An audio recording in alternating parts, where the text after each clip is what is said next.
নিজেকে ছোট করেছি বারবার, বহুবার অন্যের চোখে নিজের মূল্য কমিয়েছি।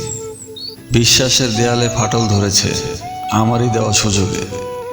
আমাকে ভাঙার সাহস কেউ পায়নি যতক্ষণ না আমি নিজে নিজেকে ভেঙেছি।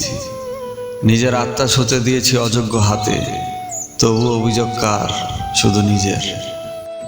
ভুলটা আমারই, তাই শাস্তিটাও আমার প্রাপ্য। পরের কষ্টে হাসে যারা, তারাই থাকুক সুখে। সব অপমানের জবাব এখন দিই না নিজের মুখে। বৃথা তর্কে যাওয়ার চেয়ে চুপ থাকাটাই শিখি। খারাপ ভালোর জবাবগুলো সময় দিবে ঠিকই। পুরুষরা তাদের সারা জীবন এই ভেবে কাটিয়েছে যে আমি যেভাবেই থাকি না কেন আমার পরিবার যেন শান্তিতে থাকে। আমি সেখানেও মুচকি হেসে দোয়া দিয়ে এসেছি যেখানে অভিশাপ দেওয়ার কথা ছিল।